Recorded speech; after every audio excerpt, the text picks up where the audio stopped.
The agenda that IEBC, the new commission which has come into place, and what they need to deal with. I think first there are a number of issues which have been overtaken by events, and the first that I've talked about is the question of the boundary review and the question of the by-elections. Those are two things which have already been overtaken by events. It should be top of the agenda, and I think they have already articulated as much in their own schedule. Secondly, is the question of electoral reforms. We have a very short window within which we need to prosecute the question of electoral reforms. Remember, electoral reforms are things which have to go to Parliament and which have to be passed by a number of agencies. So they need to pick up the proposals which were given by NADCO and be able to lead those discussions so that we can be able to get the necessary legal frames in good time.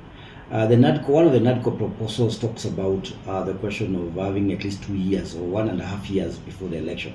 It gives us the deadline of February next year. So basically, the new commission has about 6 months in which it is able to process legal reforms. Voter registration is another very important issue. We know from the last register that there were issues about incorrect details in the voter register. We also know that we have new voters, very many new voters who have not been registered. IEBC needs to move with speed to get the necessary funds, put the necessary infrastructure across the country through its offices to be able to register as many new young people as possible, but also to assess the veracity and the accuracy of the current voter register. If they find that it has too many errors, they need to conduct a new voter register before 2027. Now, on the second issue of on the behavior of the commission, public trust is the major driving issue on the negative perceptions that the commission has had over the years.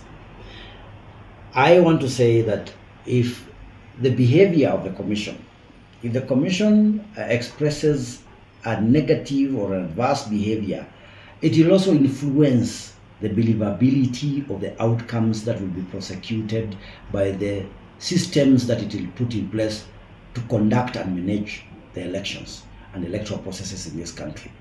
And then what do I mean by this? I mean that if the commission wants to deal with the public, knowing that elections belong to the people, it needs to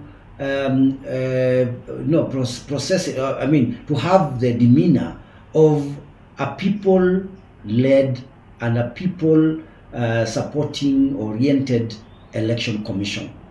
If it works very closely with the people and expresses a positive demeanor in terms of how they conduct themselves, by reaching out, by informing the public of the processes, by ensuring that processes are predictable all the way to the elections, then the public will start changing their sentiments and their thinking about the commission.